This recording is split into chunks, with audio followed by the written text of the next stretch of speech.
one of them. We'll have it. If you watched the program last night, you saw Patricia and Mark McCloskey on stage. They're the St. Louis couple threatened in their home by an angry mob of Joe Biden voters earlier this summer.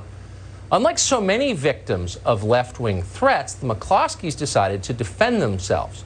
And for that, the media vilified them, denounced them as lunatics and racists. Last night, the McCloskeys explained what they have learned from this experience. The Democratic Party, they said, has declared war on the middle class, Americans who pay their taxes, mind their own business with their families at home. Democrats want to punish people like this because they're too independent. They're not obedient enough. To do that, the Biden campaign is pushing what it's calling a fair housing initiative nationally. That would mean no more single-family zoning in your neighborhood. That would mean low-income housing could be moved next door, whether you like it or not. It's not up to you. It's no longer your neighborhood. It's controlled from Washington. In other words, you've worked your whole life to raise your kids in a safe place, but Democrats can make it dangerous overnight if they feel like it, and they may. But you should know that all of this only applies to middle-class neighborhoods. There aren't going to be any Section 8 apartments built in Aspen or in Martha's Vineyard. Oh, no. Barack Obama loves the idea of moving poor people from the cities to the suburbs. He just doesn't want it anywhere near him. Obama wants to live in the palest neighborhood he can find, and that's exactly where he does live. If there's one thing Barack Obama hates, it's diversity. How do we know this? Check out his real estate purchases. They always tell the real story, no matter what they say. Now, all of that is true, and precisely because it is true, you are absolutely not allowed to say it. CNN was outraged by the McCloskey's speech, so the usual all-moron panel swung into action to denounce them. The McCloskeys have no right to defend themselves. They have no right to private property, and neither do you, bigot. Everything the McCloskeys said was totally untrue. CNN's fact-checkers were adamant about this, the falseness of the McCloskeys' claims. And then nightfall came, and once again, the mob descended on Kenosha, Wisconsin. And we learned that the CNN panel was lying to us. Joe Biden's voters really are a threat to you and your family. Here's what they did last night to the city of Kenosha.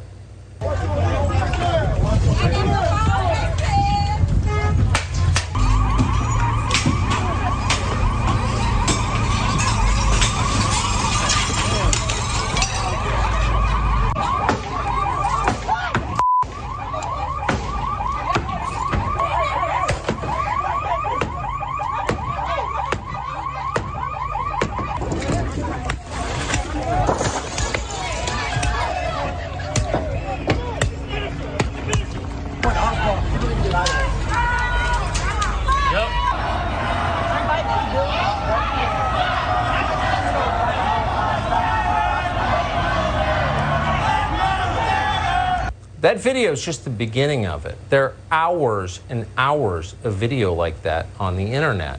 They crushed Kenosha last night. They destroyed it. Anyone who stood in their way got pummeled. This man was knocked to the ground unconscious. He's 71 years old. He didn't do anything wrong. He was just trying to defend his store from arsonists. Watch what happened. This poor man got his business caught on fire. Dude, I'm going to help this guy. I don't give a if I get beat up.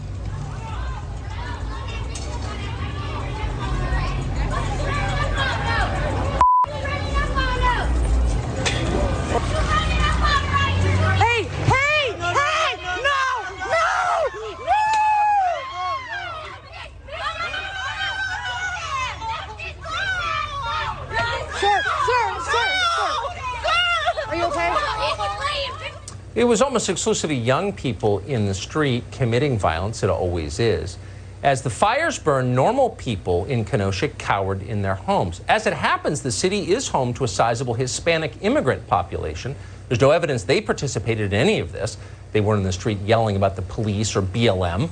They're just here to work. That's what working people do. They work.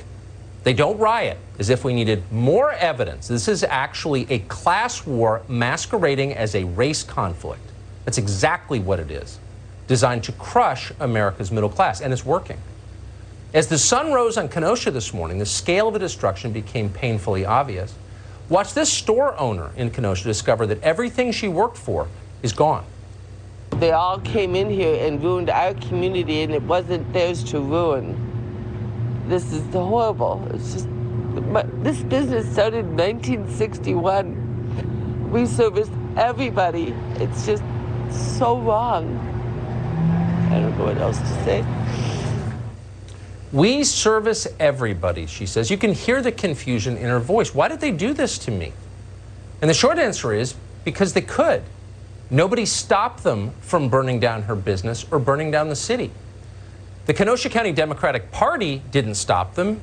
The Democratic Party of Kenosha decided to embrace the mob. The party boarded up its local headquarters just in case its own voters mistook it for a Wendy's or a church.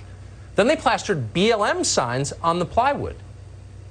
So why is this happening? What's the pretext for this violence? Why are mobs destroying Kenosha? Well, you may know the outlines of the story. On Sunday, police shot a man called Jacob Blake. And in the very first hours, when decisions are made about how to respond, Democrats assured us that Blake was a completely innocent victim, just as they told us that George Floyd was a completely innocent victim. But now we know it was more complicated than that. It usually is. Blake was wanted on a warrant for sex crimes. He had a history of violence, including domestic violence. Seconds before he was shot, critically, Blake was fighting with police. That's clear from the rest of the video that we didn't see until after they started burning the city of Kenosha. In the tape, police appear to tell Blake to drop the knife. Blake had been arrested before for threatening people with a gun, so the police did have reason to be nervous. Blake refused to surrender. He went straight for his car and reached for something. That's when the police shot him. So the question is, did Blake have a gun in the car? That is the central question. The authorities won't tell us the answer to that question, which is interesting. Wisconsin's Attorney General refused to say whether Blake was armed, even when he was asked directly. Again, that's not a small point, it's the whole point. If Jacob Blake had a gun, officers were right to shoot him, period. So we should know that immediately before more buildings are burned and more 71-year-olds are beaten unconscious on the street. But we don't know the answer tonight. Tony Evers, the left-wing governor of Wisconsin, doesn't want you to know the answer. He wants you to believe that Blake was shot in the back by a racist cop for the crime of being black. Maybe that's true, maybe it's not. Maybe we have a right to know the details. But Evers doesn't want the details public, he wants riots. CNN wants riots too.